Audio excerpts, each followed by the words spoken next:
Svi možemo pomoći da srčani zastoj ne bude koban. U javnozdravstvenoj kampanji Oživi me građani su i u Osijeku učili kako oživjeti osobu koja doživi srčani zastoj. Kampanjom Oživi me želi se ohrabriti građane da pomognu drugima, što ne čine najčešće iz straha da ih dodatno ne ugroze. Ljudi se boje jer nemaju iskustvo ili su davno, nekad kad su polagali vozački ispit, prošli tu edukaciju pa su zaboravili. Zapravo se radi o tome da su to znanja, vještine koje treba obnavljati.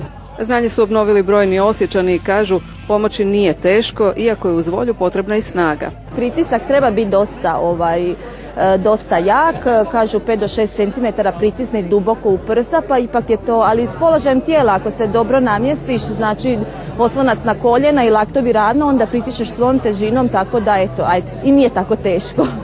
Samo da nekog spasimo, naravno. Evo i stručnog savjeta kako spasiti život. Provjerimo da li osoba presvijesti, da li diše. Ako osoba nije presvijesti, ne diše, potrebno nazvati hitnu medicinsku pomoć na broj 194 ili 112 te započeti s postupcima oživljavanja. A oživljavanjem se želi postići da što više osoba preživi srčani zastoj. U Hrvatskoj je preživljavanje manje od 10%, za razliku od Norveške gdje srčani zastoj preživi 40% osoba.